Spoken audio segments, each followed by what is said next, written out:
Donc, Monsieur Huet, je ne sais pas si vous avez un support à nous présenter, si vous souhaitez partager l'écran. Bonjour. Alors, je ne connais pas bien Meet. Je regarde rapidement si j'arrive à afficher en commun. Je vais peut-être avoir un peu de mal pour le coup à mettre un support apparemment. Bon, je peux faire comme ça, hein, de toute façon. C'est vrai que c'est souvent plus intéressant effectivement avec un support, mais je n'ai pas l'impression d'être en capacité de pouvoir partager. Si, je peux, ça y est, j'ai trouvé. Si ça veut bien fonctionner.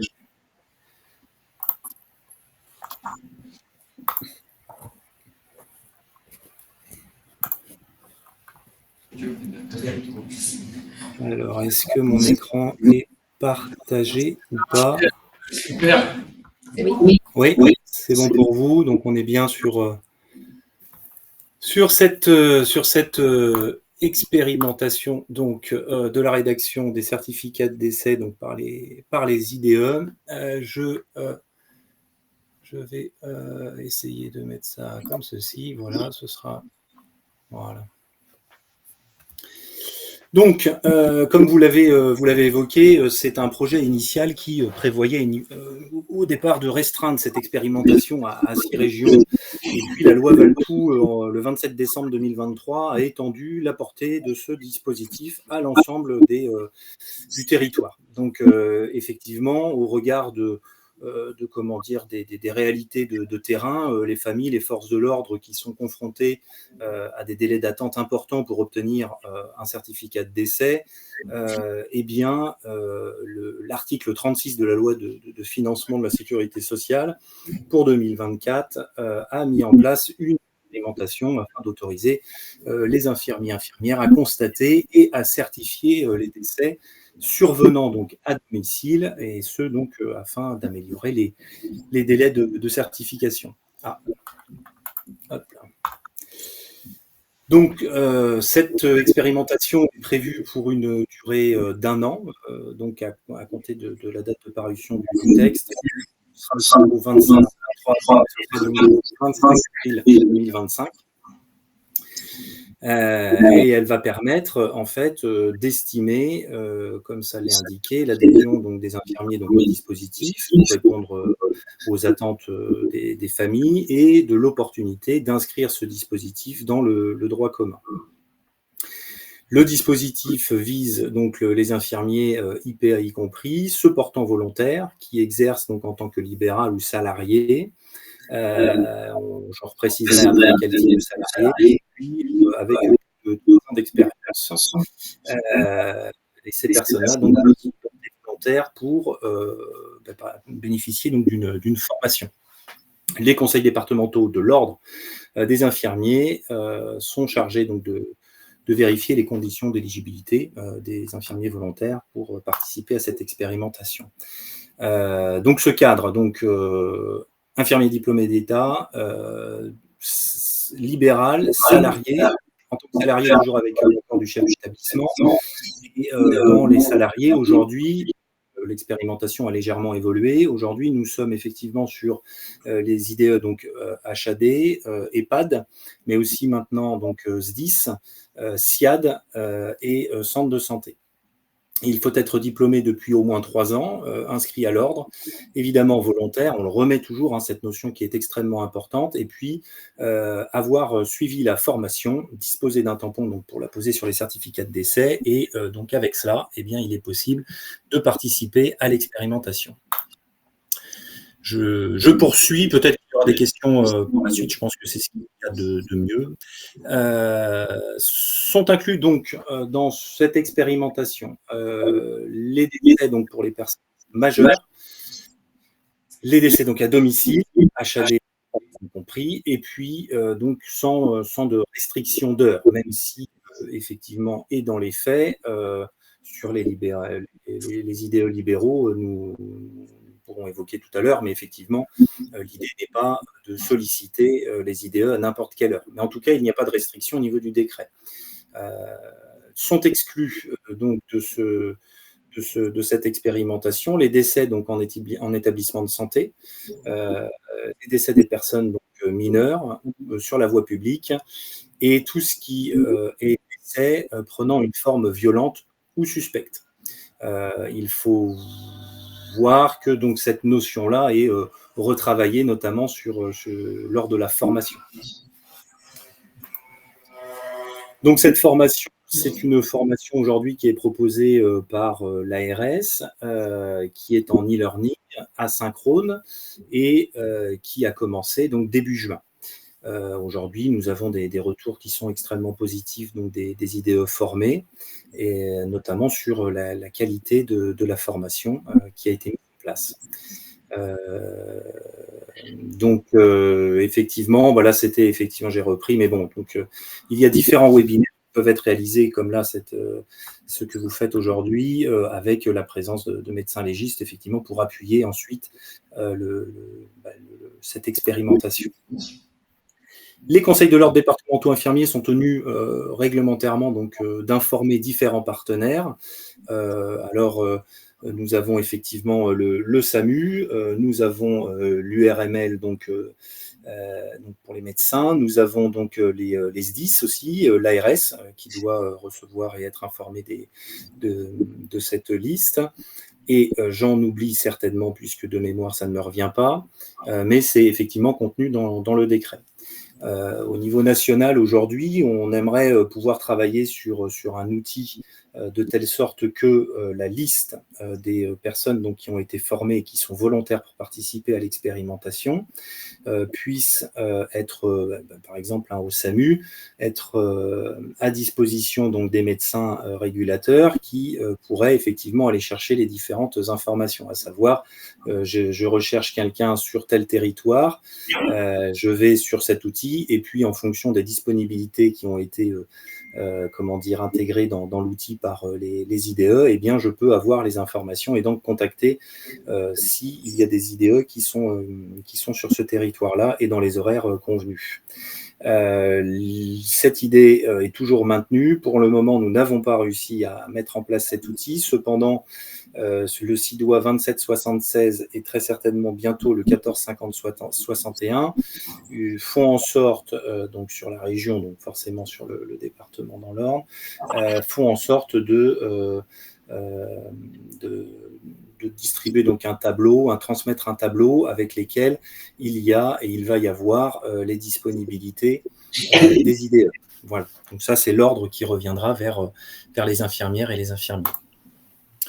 Très rapidement, on voit donc c'est les personnes qui sont inscrites donc à ce jour sur l'outil de formation. 225 sur la région, sur l'Orne, nous sommes effectivement à 14 personnes actuellement en formation, dont 6 IDEL, une personne en exercice mixte, 3 en EHPAD et 4 en HAD, et puis des personnes, donc des IDE qui sont formées à ce jour, sur les bientôt 300 sur la région, eh bien, nous avons 30 IDE dans le département de l'Orne, donc 18 IDEL, 11 IDE d'EHPAD et pour l'instant un seul IDE en HAD. Voilà. Dans le cadre de cette expérimentation, parce que justement c'est une expérimentation, il faut effectivement faire remonter quelques informations. Donc lorsque un certificat est établi par une infirmière ou un infirmier, et seulement dans le cas où il y en a eu un d'établi, eh bien il y a un lien qui est de toute façon fourni, sur lequel eh bien, on déclare avoir réalisé un certificat de décès. Donc il y a 2 liens différents en fonction de l'exercice libéral ou salarié. Et puis tous les 3 mois, on va faire passer donc un formulaire afin de poser des questions directement aux infirmières et aux infirmiers donc, qui font partie de cette expérimentation. Toutes les informations sont sur le portail d'accompagnement des professionnels de santé en Normandie. Je pense qu'il sera possible de vous transmettre par mail ce lien afin effectivement de récupérer l'ensemble des informations une fois aux questions est présente. Voilà. Alors, je suis disponible pour les questions. Je pense que le partage a dû s'arrêter. Hein. Oui. Alors, je vais remettre l'écran vers la salle. Merci beaucoup pour cette présentation. Je vous avais transmis, il y avait des questions, j'étais en train d'essayer de les retrouver, qui avaient été transmises en amont de la formation. Je ne sais pas si vous avez pu en prendre connaissance. Oui, j'en ai pris connaissance. Alors, je crois qu'il devait y avoir que 2 questions de mémoire et je me suis dit qu'on allait me les poser directement. Donc, mais je peux revenir dessus si c'est nécessaire.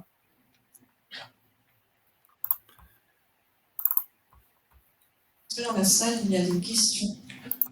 Oui, il y a des questions. On a un deuxième micro.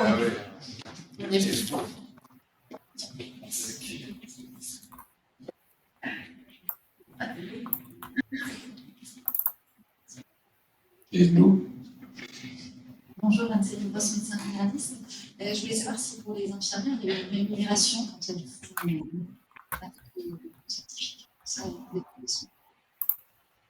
Est-ce que vous avez entendu la Pas très bien.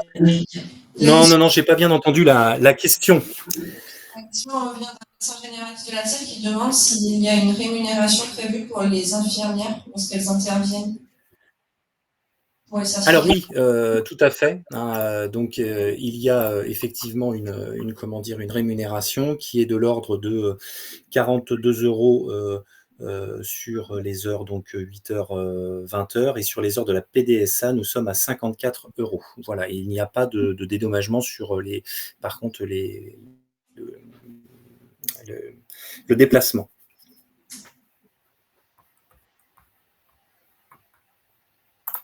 Alors, moi, je suis le docteur Bischoff, médecin généraliste. J'avais une question concernant les infirmières donc, qui peuvent faire des certificats, vous disiez libéral, ok, salariés, et vous disiez de centres de santé. Nous, on a 2 infirmières assistantes d'une maison de santé, donc on est libéraux, et on salarie des infirmières. Est-ce qu'elles pourraient accéder à cette formation ? Eh bien, c'est une excellente question. Là, le mieux dans ces cas-là, parce que effectivement, petit à petit, dans cette expérimentation, déjà, il y a des choses qui se sont élargies, et puis c'est vrai qu'on vient à avoir des cas toujours un petit peu particuliers, donc ça nous permet de travailler dessus. Le mieux, ce serait effectivement de me faire remonter cela par mail, et comme ça, moi, ça me permet effectivement de voir réellement ce qu'il est possible de faire ou pas. Voilà, et de vous répondre par écrit. D'accord. Et la deuxième question, est-ce que les infirmiers ou infirmières doivent s'inscrire à l'ordre des infirmiers? Parce que j'ai appris depuis peu de temps que peu d'infirmiers étaient inscrits à l'ordre. Est-ce une obligation? En fait, là, en tout cas, pour ce qui me concerne, dans le cadre de cette expérimentation, le décret indique que les IDE volontaires doivent être inscrits à l'ordre. Voilà. Donc ça, il n'y a pas là-dessus, il n'y a pas le choix, en fait. Bonsoir, Marine Bouchard, je suis directrice de l'HAD Pierre Noël, donc sur le secteur d'Alençon.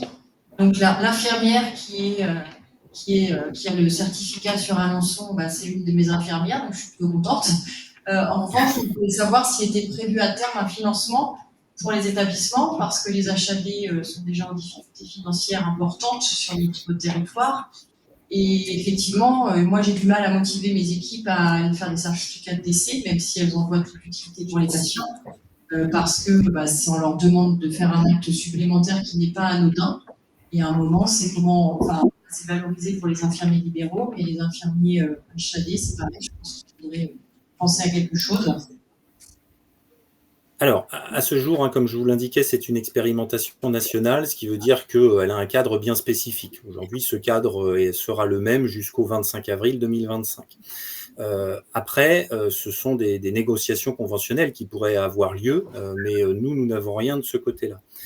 J'ai eu aujourd'hui au téléphone, de la même manière, c'était sur un HAD qui était intéressé et qui m'indiquait effectivement la même chose.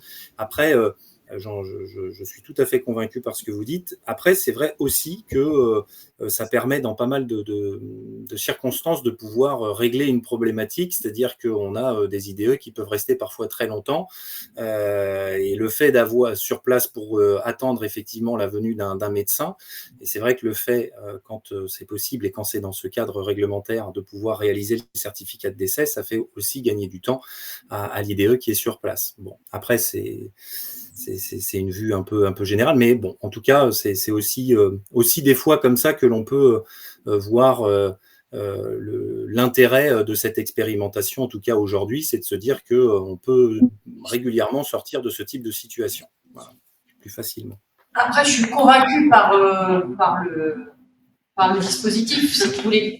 Parce qu'au quotidien, on voit bien nous, les patients qui vont, enfin les familles, surtout l'entourage, qui va devoir attendre parfois des journées entières avant de pouvoir accéder à un médecin pour un certificat de décès. Donc ça, j'en suis convaincue, je vous rejoins. Au-delà de ça, moi, mes infirmières, alors mon infirmière pour l'instant, parce qu'il n'y en a qu'une, elle fait des certificats d'essai, ça lui est déjà arrivé de se déplacer hors de ses heures de travail pour pouvoir aller le faire, pour pas que l'entourage reste en difficulté. Quand c'est sur le temps de travail, je dirais que c'est moins grave. Et encore, hein, ça reste un acte médical fort pour moi, et du coup, il y a une petite déviance. C'est en tout cas ce que les infirmières... D'accord. Mais au-delà de ça, on est aussi sur des temps, ces infirmières qui sont d'astreinte, qui peuvent être amenées sur leurs astreintes pour faire un certificat de décès, et c'est encore plus, quoi. C'est encore un autre acte qu'on leur demande, qui est normalement réalisé par un médecin. Je pense que c'est important. C'est bien. Ce que j'ai compris, c'est qu'effectivement, dans ces cas-là, l'IDE faisait ça en dehors de son temps de travail, c'est ça? Oui, il y a un priori sur son temps d'astreinte ou même pas. Excusez-moi, c'est ça que vous avez dit, non? Oui, tout à fait. De temps en temps, ça peut arriver. Tout à fait. Oui, c'est ça, c'est le travers, effectivement. Je comprends. Après, effectivement, nous, on s'appuie sur ce décret. Il y a forcément ces travers qui peuvent exister, mais dans l'idée, l'idée du texte et c'est l'esprit de ce texte, c'était ça, c'était de faire en sorte que les certificats soient uniquement réalisés sur les heures de travail.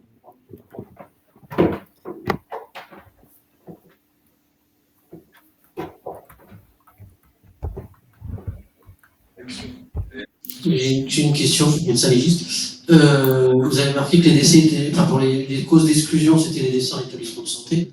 Est-ce que les EHPAD publics, c'est un établissement de santé ou ça rentre dans la case EHPAD?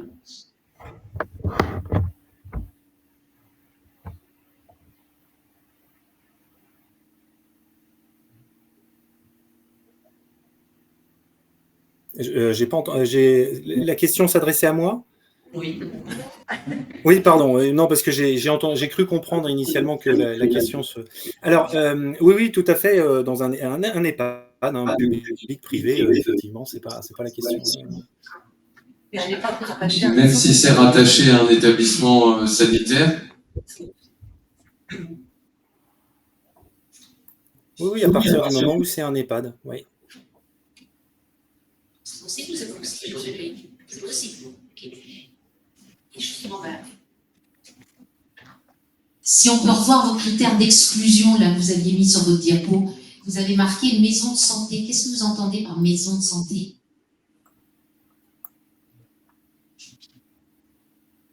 Sur le diapo, c'était pas marqué maison de santé, hein, je ne crois pas. Enfin, c'est pas je crois pas, c'est que c'était marqué maison de santé. Centre de santé, j'ai dit, mais...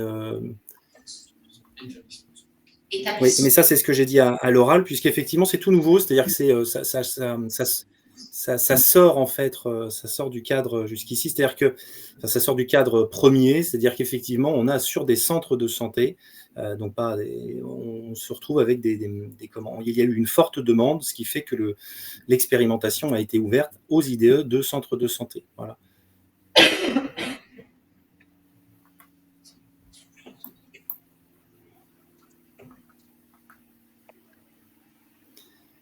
J'ai retrouvé les questions que vous aviez envoyées. Il y avait une personne qui avait indiqué « J'aimerais savoir quand sont les nouvelles sessions de formation ».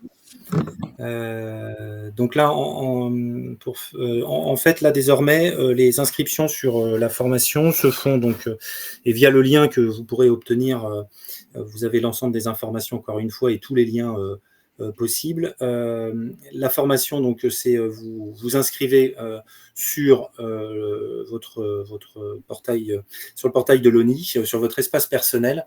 Et aujourd'hui, les formations sont organisées de telle sorte qu'elles commencent, on va dire, à partir du 20 de chaque mois. Voilà. Et ce sont des formations qui durent 28 jours, à réception du mail vous indiquant que vous avez désormais accès à la plateforme de formation. Est-ce qu'il y a d'autres questions dans la salle? On a une question en visio. Je vais prendre la question en visio. Alors.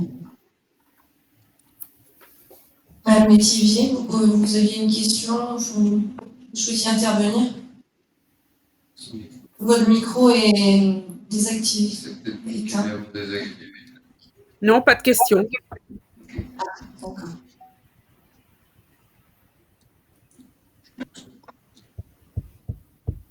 Est-ce qu'il y a d'autres questions dans la salle avant qu'on continue? Non. En visio, est-ce qu'il y a d'autres questions pour Monsieur Huette?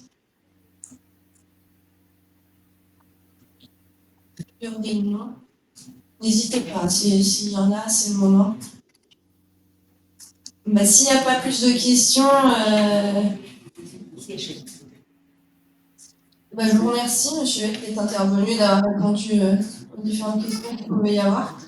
C'est comme vous voulez, soit vous pouvez rester connecté pendant la présentation du docteur Brillant, soit vous pouvez vous déconnecter, c'est comme vous le souhaitez. Je vous remercie, je vais rester connecté quelques minutes et puis surtout s'il y a des questions, n'hésitez pas à revenir aussi bien vers l'URPS, l'ordre ou l'ARS. On sera toujours là disponible pour vous accompagner. Voilà, merci à vous. Merci beaucoup. Donc on va passer à la présentation du docteur Brillant, donc médecin légiste du CHICAV. On va partager le programme. Je partage l'écran.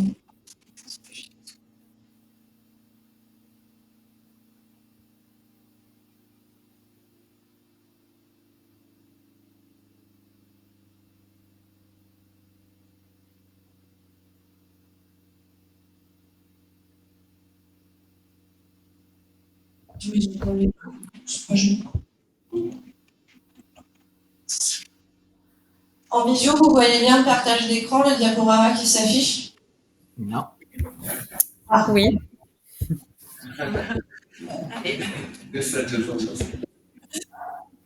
Moi, je l'ai partagé de l'autre côté.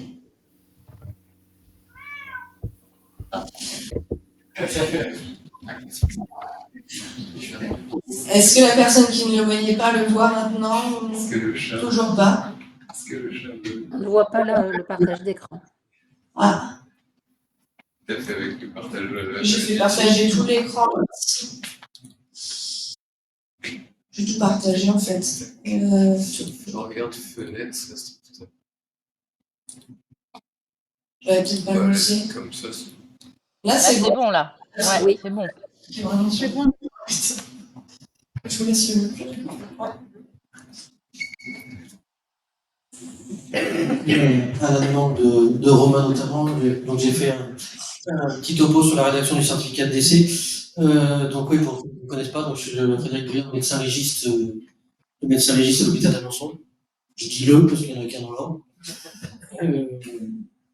Et donc voilà, je vais passer quelques diapos rapidement parce que Monsieur Huette a déjà aussi, j'avais préparé des diapos, donc on pourra passer vite et puis après on va se concentrer sur comment rédiger un certificat de décès et les petits pièges qui arrivent.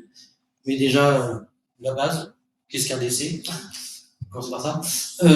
Donc il y a les grandes lignes, voilà, il y a 3 signes négatifs de vie. L'absence de conscience, l'absence de pouls, l'absence de respiration. Ça ne veut pas encore dire qu'il est complètement mort, mais c'est pareil. Et après, il y a les signes positifs de mort, les lividités, les rigidités et la putréfaction. Donc, quand une personne a une rigidité, c'est foutu. Je le dis parce que j'ai quand même déjà vu des snurristes qui vont intuber parce qu'ils n'arrivent pas à ouvrir la bouche parce que c'est des raides. Ça ne s'arrête pas à grand chose. Si c'est raide, c'est foutu. Donc les lividités, ça m'est arrivé. Les lividités c'est le sang qui se dépose au niveau de la peau dans les régions des clips. Donc quand on est sur le dos, c'est sur le dos. Quand on est pendu, c'est au niveau des jambes. Et ça apparaît au bout des 2e et 3e heures après le décès environ. Et c'est fixé en 24 heures. C'est-à-dire que si le corps, on prend la pendaison, est resté pendu 24 heures et qu'on dépend après, les lividités vont rester aux jambes.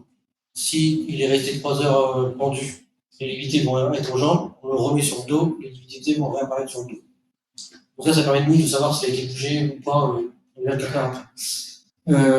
Et voilà. Et la rigidité, elle apparaît pareil au bout de la 3e à 6e heure. Donc c'est une rigidité descendante, ça apparaît au niveau de la mâchoire, du rachis, des bras, des jambes. Elle est complète en 12 heures et elle disparaît en 24. Donc voilà, pour la rigidité, c'est facile. Si on veut savoir que quelqu'un est mort, on prend le doigt, il est raide, c'est fini. Pas besoin de faire des grands examens. Si le doigt est raide, c'est fini. Donc voilà, ça permet de ça, c'est facile pour diagnostiquer un décès. Après, ça veut dire que c'est pas un décès récent, mais au moins c'est facile à diagnostiquer. Et la putréfaction, on est dans l'étape bien après. Mais voilà, une fois qu'on est putréfié, on est aussi décédé. Voilà. Donc voilà, pour l'expérimentation, je pense qu'on va passer un peu vite parce que M. Huette l'a fait. Donc il y a 2 types de certificats de décès. Il y a le certificat de décès papier et le certificat de décès électronique. Donc l'ARS fournit de moins en moins de papier, donc il nous force à venir un petit peu sur cette électronique. Ça pose encore un peu des soucis au niveau des décès un peu à domicile, parce que même si on le fait électronique, les pompes funèbres partiront pas s'ils n'ont pas un petit peu de papier. Donc c'est toujours un peu compliqué pour l'instant sur les décès à domicile. Sur les décès en hospitalier, c'est facile, on a l'imprimante, on fait le décès on va sur le site de certificat de décès, je vous montrerai, on l'imprime, on le signe, on le donne à la pompe funèbre, c'est facile. En SMUR, nous sommes posé des problèmes en SMUR, on a encore des problèmes pour régler ce problème-là. J'ai bien discuté avec les pompes funèbres, eux, ils ont accès au certes décès, donc ils pourraient savoir si ça a été fait ou pas, sauf qu'en théorie, la réglementation dit aussi qu'ils n'ont pas le droit de déplacer un corps s'ils n'ont pas le papier qui va avec. Donc la certificat électronique, pour l'instant, ne résout pas tous les problèmes. Après, sur le contenu, c'est bien. L'avantage du certificat électronique, c'est que c'est bien écrit. Il faut arriver à bien lire. Ça oblige que tout soit bien rempli, parce que si c'est pas bien rempli, on ne peut pas faire suivant. Alors que sur le papier, il y a plein de cases qui sont jamais toutes remplies. Là, au moins, on est obligé de le faire. Donc, l'électronique a aussi des avantages. Donc, il est divisé en 2 parties, le certificat de décès. Il y a la partie du haut qui est l'état civil. Donc, le nom, prénom, date de naissance, localisation, etc. Enfin, le lieu de domicile. Et puis, toutes les petites cases, je vais y revenir après. Et la partie inférieure, qui est la partie qui est cachetée, quand c'est sur papier. Là, on est encore en 2024, il faut lécher pour lécher, pour le cacher. Donc ça, c'est une partie anonyme, donc il n'y a pas le nom de la personne décédée dessus. C'est avisé de l'INSERM, on met la cause du décès pour aviser seulement aux statistiques. Donc c'est pareil, ça je le dis aussi pour le mettez pas arrêt cardiaque comme cause de la mort. On meurt tous d'un arrêt de cœur, donc ne mettez pas arrêt cardiaque parce que ça n'aide pas beaucoup l'INSERM. Donc voilà, un certificat de décès, la partie du haut, ça consiste à tout ça. Donc le certificat a changé en 2017, applicable au 1er janvier 2018. Il a changé, il est mieux, ils sont capables de faire des choses mieux. Il est mieux pour 2 raisons principales, qui est donc date et avant il y avait marqué date et heure de la mort. Donc quand on arrive 2-3 jours après, c'est pas facile de et après voilà, et maintenant il y a à défaut date et heure du constat. Ça permet d'avoir une petite marge de manœuvre. Donc, des fois, j'interviens 2-3 jours, 2-3 mois après, je veux savoir quel jour, à quelle heure je meurs, je sais pas. Et donc, avant, sur le certificat de déceler le papier, je rayais, je mettais constaté. Au lieu de mettre sur le survenu qui était marqué, je rayais, je mettais constaté. Maintenant, ils ont mis les 2 cases. Et l'autre case qui était un petit peu tendancieuse, c'était la pile. On va y revenir parce que c'est important. Le pacemaker, avant il y avait marqué présence d'un pacemaker, oui, non. Et si on l'avait, qu'on l'enlevait, je savais pas s'il fallait mettre oui, mais il n'y est plus. Et maintenant, et donc je savais pas. Maintenant c'est facile, il y a oui, et est-ce qu'il a été enlevé ou pas. Donc ils ont résolu les problèmes d'interprétation. Donc maintenant le certificat est quand même mieux fait et moins compliqué. Donc voilà. Après, la colonne de gauche, comme je disais, le lieu de décès, le code postal, l'état civil complet, comme je vous le disais, c'est plus quand c'est bien écrit, parce que quand c'est informatique, c'est bien écrit. Donc voilà, quand il est très très putréfié, qu'il n'est pas identifiable, on met en X, il est inconnu. On met en X pouvant être, si on a une suspicion si c'est quelqu'un chez quelqu'un, donc on se doute que c'est lui, mais il n'est pas identifiable, on met X pouvant être. Voilà, il faut quand même qu'il soit identifiable. C'est pas parce que c'est chez lui qu'il est pourri que c'est forcément lui. Il y a 99% de chances que ce soit lui, mais c'est peut-être pas lui. Après, non, c'est que OML, ouais, c'est X OML. Et après, oui, on se déroule. Donc voilà, les petites cases juste pour ceux qui n'ont jamais vu de certificat de décès. Donc voilà, commune de décès, code postal, le nom, prénom, date de naissance, domicile. En bas, on ne remplit pas. Et voilà, donc ça c'est important de bien remplir, de ne pas faire de fautes. Le nombre de fois aussi, les fonctionnaires me rappellent en disant, mais il s'est trompé sur la date de naissance, il s'est trompé sur la machin et tout. Voilà, on fait attention quand même aussi à ce que ça soit bien écrit, que le nom soit bien écrit, que le domicile soit bien écrit, que la date de naissance soit bonne. Enfin voilà, on fait attention, il y a plein d'erreurs des fois aussi qui sont faites. Et ça pose des gros problèmes après dans la suite pour l'état civil, pour la mairie, pour les ponts funèbres, donc ça retarde aussi pour la famille, etc. Donc c'est toujours un petit peu le public. Donc voilà, comme je disais, la date survenue ou constatée. Donc ça c'est important, cette petite notion maintenant est importante. La date survenue en général, c'est quand on est en SMUR, qui masse, on sait à quelle heure exactement il s'est arrêté. Sinon, quand on intervient après, on ne sait pas trop, donc on est plutôt sur la case constatée. Et après, toutes les petites cases. Donc, toutes les petites cases à remplir. Donc, l'obstacle médico-légal, je vais les faire une par une. L'obstacle médico-légal, les obligations de mise en lumière immédiate, les obstacles aux soins de conservation, les obstacles au don de la science, les recherches de cause de la mort, et la pile, la fameuse, les deux cases les plus importantes, c'est la première et la dernière. Donc, l'OML. Donc, l'OML, cocher la case oui en cas de décès suspect. Donc là, je le redis, mais donc voilà, dans l'expérimentation, tout cela n'est pas fait par les infirmiers, mais pas que par les médecins. Donc, qu'est-ce qu'un décès suspect? C'est une grande question. Donc, il y a des recommandations européennes de l'OML qui sont un peu tout ce qui est suicide, accident, mort sur le lieu de travail, accident de la route, agression, homicide, évidemment. Voilà, faudrait en mettre sur tout ça. Nous, le médecin légiste, quand c'est un pendu simple, honnêtement, j'en ai peur.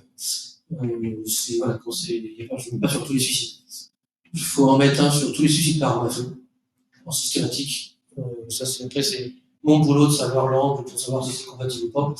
Donc voilà, les décès par arme à feu, mais même systématique. Les suicides par pendaison, c'est pas systématique. C'est important d'en mettre, et c'est pas toujours mis sur les morts sur accident de travail, parce que ça nécessite après une enquête de l'inspection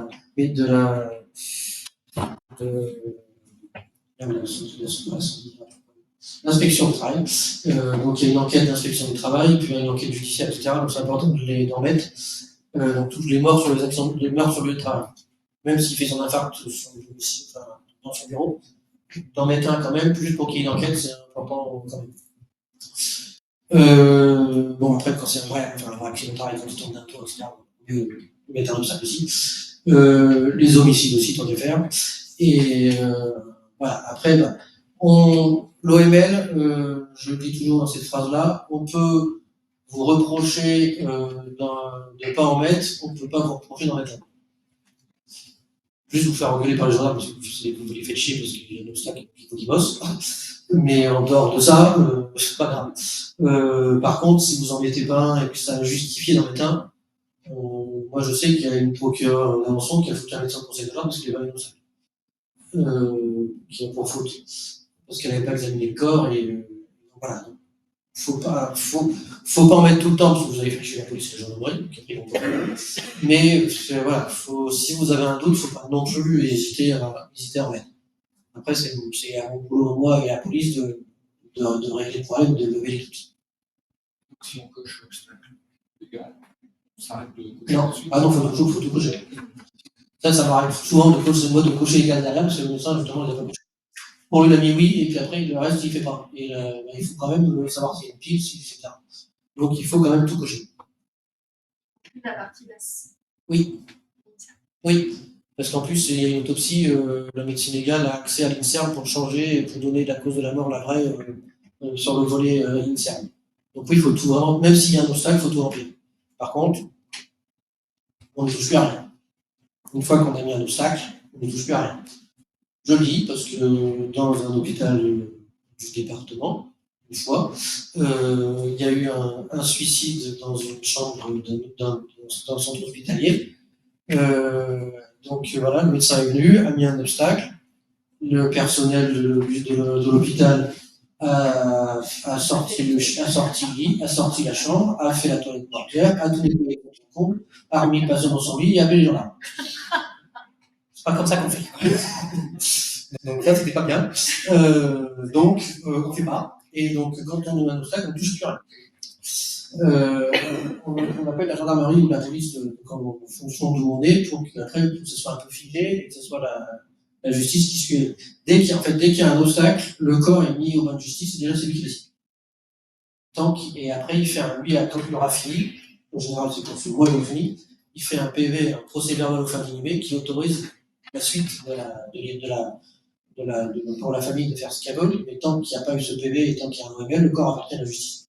Donc on fige, on fait rien et on appelle. Et quand c'est un dessin d'obstacle médico-légal, en théorie, c'est le médecin qui doit prévenir l'administrateur de garde qui prévient l'autorité judiciaire. Ça, c'est en théorie. Après, des fois, il y a des médecins qui appellent directement la police. Mais en théorie, c'est censé passer par l'administrateur de garde. Et j'insiste, parce qu'il y a plein de fois, on ne touche plus à rien. Mais quand on est à domicile chez quelqu'un, l'administrateur de garde. Non, il faut appeler la police. Là, il faut appeler la police. La police. Ah oui, vous appelez la police. Oui, on est établissement de santé. Non, quand c'est vous appelez la police directe. En général, ils sont. Vous faites le 17. Après, ça dépend. Ouais, des fois, ils ont été appelés avant par les pompiers ou machin, et des fois, ils sont intervenus, ils sont déjà là. Donc, les autres petites cases.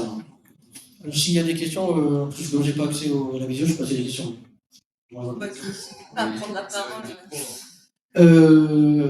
Donc, voilà. Après, la deuxième petite case, l'obligation de mise en bière immédiate. En gros, il n'y en a plus. C'est assez simple.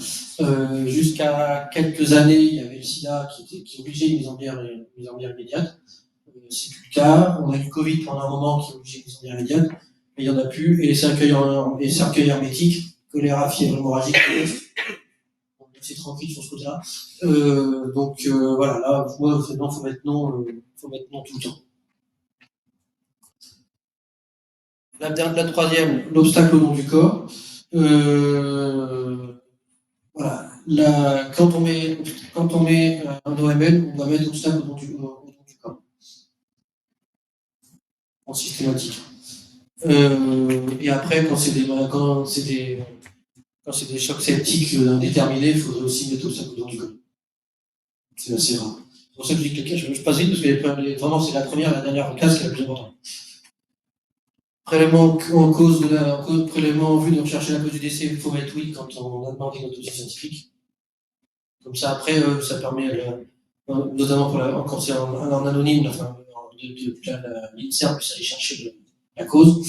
Et voilà, la pacemaker. Donc ça, c'est le plus important. Présence de prothèses fonctionnant sur pile. Donc voilà, maintenant il y a deux cases. Oui, il y en a pas, et je l'ai laissé ou je l'ai pas laissé. Vous n'avez pas d'obligation à l'enlever sur place. Après, il y aura un Tanato qui le fera au plan funèbre et qui se fera un plaisir de facturer une blinde. Mais au moins, ça sera fait. Par contre, voilà, je le dis quand même, ça, La responsabilité est engagée sur le signataire en cas d'une crémation de quelqu'un qui a une prothèse à pouce sous la même pile, ça expose le flou. Donc, si vous mettez qu'il n'y avait pas de pile et que le corps avait passé au four crématoire et que le four a explosé, c'est de votre faute. Il y a un four qui explose par an en général, par an en France. Voilà, faut être vigilant. Alors quand c'est des patients qu'on connaît, des médecins généralistes qu'on connaît, on sait qu'il y a pas de pile. Quand c'est des patients qu'on connaît pas, eh ben il faut faire attention. Et puis les pompes funèbres sont aussi très proches de leur four, donc ils surveillent. Donc eux aussi surveillent régulièrement qu'il n'y a pas un pacemaker. Je le dis aussi parce que moi je suis un peu frileux là-dessus. Il y a de plus en plus de prothèses urinaires aussi maintenant rapides pour les incontinences. Elles sont là. Si j'ai demandé aux zéros où ils les mettaient, soit là, soit là. Là on a le réflexe. Là, beaucoup moins. Il y en a de plus en plus. Donc voilà, il faut aussi être vigilant sur les prothèses urinaires rapides. Voilà. Le pacemaker, et même les pompes funèbres sont attaqués sur le pacemaker, il faut toujours les vérifier. Les prothèses urinaires, moins. Donc c'est important aussi quand même de ces parties-là n'est pas négligée. En théorie, il faudrait. Et c'est bon quand C'est la même boîtier qu'un pacemaker, ce petit boîtier sur la tour. Et comment il y a aussi des stimulateurs. pour la douleur. Oui, les TENS. Les TENS, je suis pas sûr que ce soit un pile, ça. D'accord. C'est quelque chose. C'est quelque chose, est-ce que c'est que ouais, voilà, c'est ça, en gros. Mais après, sinon, vous mettez oui, et puis vous le laissez. Moi, la première fois, je les ai enlevés et je savais pas quoi en foutre. Parce qu'en fait, j'avais dans la main. Et après, je l'ai ramené à l'hôpital. Je dis maintenant, je l'ai dans la main, qu'est-ce que j'en fais? Et en fait, on a une filière de destruction, nous, en cardio, avec l'hygiène. Mais voilà, médecin généraliste, si vous avez le pacemaker dans la main, qu'est-ce que vous allez en foutre? Donc, vaut mieux le laisser, honnêtement. Vous mettez qu'il y en a un, vous le laissez, vous mettez oui, je ne l'ai pas enlevé. Et voilà, comme je vous ai dit, les pompes funèbres se feront un plaisir de facturer une blinde. Mais au moins, eux, ils ont leur circuit de destruction, c'est quand même plus simple. Parce qu'après, il faut l'enlever, il faut le fermer, enfin voilà. Le principal, c'est d'identifier. C'est pas forcément de l'enlever, mais en tout cas de l'identifier. Donc ça, c'est important. Voilà, après, on date, on signe, caché. Alors, le papier, il est en. Je suis pas dans la voiture, je vais le dire. C'est un feuillet. Et bien, on tamponne les quatre, enfin, les trois feuillets. C'est imprimé, donc on n'est que le premier, ça met sur les trois. Mais le tampon, il faut bien le faire sur les trois. C'est pour ça que c'est bien identifié. Voilà, après, il y a la partie en dessous, qui est anonyme, statistique, qui sert à l'INSERM. Donc voilà, c'est tout ça à remplir. Donc, commune de décès, commune de domicile, date de décès, de naissance, c'est l'âge. Les maladies, voilà, c'est la maladie, infection morbide. Après, là, c'est pas la peine non plus de prendre trop la tête, vous mettez la cause la plus probable, si c'est pas ça, c'est pas ça. C'est statistique. Donc, là, vous n'avez pas d'enjeu majeur médico-légal ou risque rien. Vous mettez la cause la plus probable. Juste, je le redis, mettez pas arrêt cardiaque, parce que on meurt plus dans l'arrêt cardiaque, donc ça n'arrive pas vraiment l'INSERM. Donc vous mettez la cause la plus probable que vous pensez, mais votre espoir, en gros, la responsabilité n'est absolument pas engagée. Vous mettez ce que vous voulez, pas ce que vous voulez. Pensez. Un cas fréquent, une personne âgée, très âgée, qui a été retrouvée par la famille, elle a été trouvée le matin décédée dans son lit. C'était quoi? C'était attendu parce qu'elle avait. Oui, voilà, alors t'as raison. Alors effectivement, quand c'est un cancer. Faut mettre le cancer. Mais imaginons une personne alors qui est un peu porteuse, je ne sais pas, enfin, qui a en général des traitements, Traitement cardiaque d'habitude. Est-ce que là, on va dire, en fait, c'est probablement un infarctus? Ouais, voilà. En fait, l'INSERM, ils ont des grandes cases, on va dire, ils ont cardio-respiratoire, cardiovasculaire, respiratoire, cancer, et autres morts évitables, etc., comme les suicides et les homicides. Faut en gros essayer de les faire rentrer dans cette case-là. Si vous rentrez avec suspicion vous mettez un infarctus, enfin voilà, c'est juste que ça puisse pour l'INSERM, que ça puisse rentrer dans une case, quoi. Parce que l'arrêt cardiaque, voilà, je rappelle, ça n'arrête pas.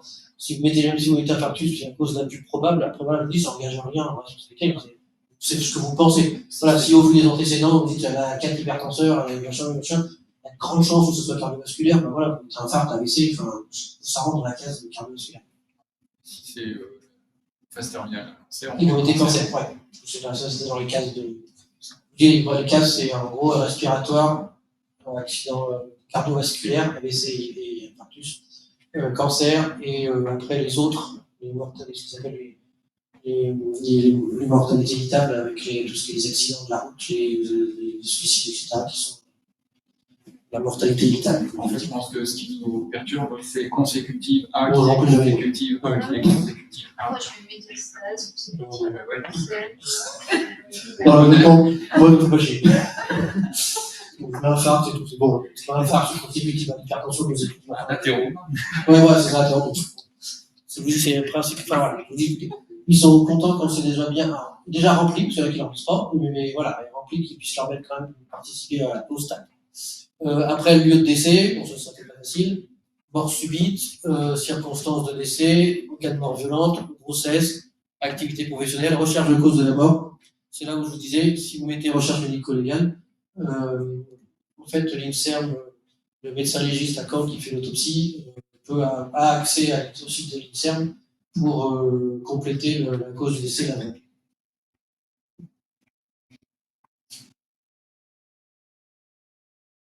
Voilà, ça je le redis. Donc la cause de la mort la plus probable doit être explicite par un cardiaque, et on met la plus probable en détaillant les antécédents les plus importants. Je dis faux. Ça c'est statistique, ça engage pas votre responsabilité. Le plus important, c'est les petites cases de tout à l'heure, on avait les classifications. Donc voilà, on remplit toutes les petites cases, la grossesse, on signe, et on cachette, et après on lèche pour faire confidentiel. Après, la certification électronique de décès. Voilà, comme je vous disais, alors ça a été créé par l'INSERM, parce que oui, ça je l'ai pas dit, quand il y a la partie papier, que vous donnez papier au fonctionnaire, en fait, il se détache. La partie haute part à l'état civil, et la partie basse, la mairie l'envoie à l'INSERM par courrier. Donc l'INSERM doit avoir la perte. Et donc, ils se sont dit qu'en faisant ça directement sur l'INSERM, en créant leur site, ils récupèrent les données directement et donc ils seront plus exhaustifs. Donc, ils ont créé un site, comme je disais, voilà, je l'ai dit au tout début, c'est plus lisible, on ne peut pas faire suivant ces publications par pays, on est tranquille. Et ça permet aussi, je sais pas si je le dis après, mais ça permet aussi de remplir toutes les autres cases, tous les documents annexes peuvent être automatiques. Mon certificat de mort naturelle pour les assurances, l'inscription au registre national des refus, ça c'est plus pour les organes, le PV de constat de mort, etc. Il y a des documents aussi qui sont faits automatiquement et qu'on a juste à signer. Ça pour l'hospitalier, c'est pas. Donc le site de l'INSERM, il est accessible. On peut se connecter soit avec la carte CPS, soit avec son identifiant. L'identifiant, c'est le RPPS et un mot de passe. Donc voilà, après je vais passer vite, mais en gros, le contenu d'un certificat de décès électronique, c'est le même. Donc il y a les mêmes cases, la date, l'heure, la commune de décès, le nom de famille, le nom d'usage, le prénom, etc. Donc ça voilà, je le remontre, mais c'est la même chose. Les petites cases, non oui, non oui, non oui. Donc il y a la même chose. Le certificat, il sort en 3 pages, parce qu'en fait, sur les 3 feuillets, il y en a un qui va à la chambre mortuaire, un qui va à l'état civil, et un qui va à la famille. Donc il y a 3 feuillets, donc il sort aussi en 3 pages pour que chacun ait son petit morceau de papier. La version anonyme est transmise à l'INSERM. Donc quand vous imprimez un dossier électronique, en haut, il y a la même chose, et en bas, c'est une page blanche, il n'y a rien. Donc ça, c'est encore plus anonyme, parce qu'avant, des fois, le léchage, il se trouve, tout le monde peut voir. Là, c'est vraiment anonyme parce que ça sort vide. Et après, il faut signer le certificat sur les 3 pages. Au moment où on va imprimer le certificat de décès, si on s'aperçoit qu'on a fait une erreur, est-ce qu'on peut revenir en arrière, sachant qu'il a sûrement déjà été enregistré au moment où... On a 3 jours. Ouais. On a 3 jours avant qu'il soit complètement validé. Ça permet aussi par rapport au papier de pouvoir le changer. Après, voilà, comme je vous ai dit, le certificat d'essai électronique, il a des gros avantages et il y a encore des questions sur le décès à domicile où les pompes funèbres sont un peu frileuses de repartir avec le corps sans le petit papier. Même si on leur dit je l'ai fait, parce qu'il y a l'application CERT-DC aussi. Je l'ai pas, mais je sais qu'il y a l'application CERT-DC sur les iPhones, machin et tout, qu'on peut faire le certificat en direct à la maison. Et on peut leur transmettre. Après, le problème, c'est que les pompes funèbres, il leur faut la preuve qu'ils soient décédés et que le certificat soit fait pour avoir le droit de le transférer. Donc ça, c'est pas encore, je dirais que c'est pas encore tout à fait réglé. Non, il n'y a pas encore d'application sur le smartphone. Si, l'application elle existe. Elle existe, oui, CERT-DC, elle existe. Signature.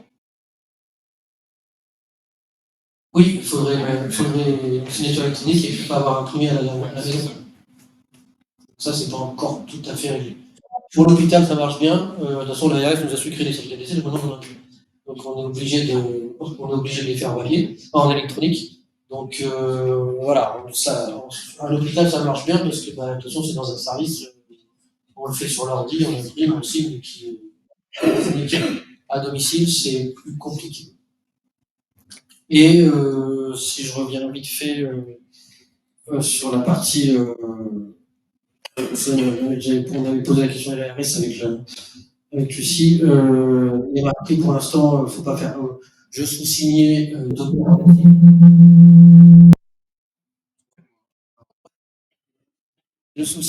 docteur en médecine. À partir du 1er janvier, ça sera changé. Donc les infirmiers auront aussi, je ne sais pas comment il sera fait, mais en tout cas il y aura plus écrit docteur en médecine. Ça peut faire peur aux infirmiers pour l'instant, mais non, voilà. Pour l'instant, ils peuvent remplir quand même s'il y a écrit docteur en médecine. J'anticipe une question. Sinon, peut-être qu'ils vont poser. Juste une petite question à chaque fois, je pense que tu reviens là-dessus. Obligation de mise en bière immédiate dans un cercueil hermétique, mais c'est ça. Il n'y en a plus.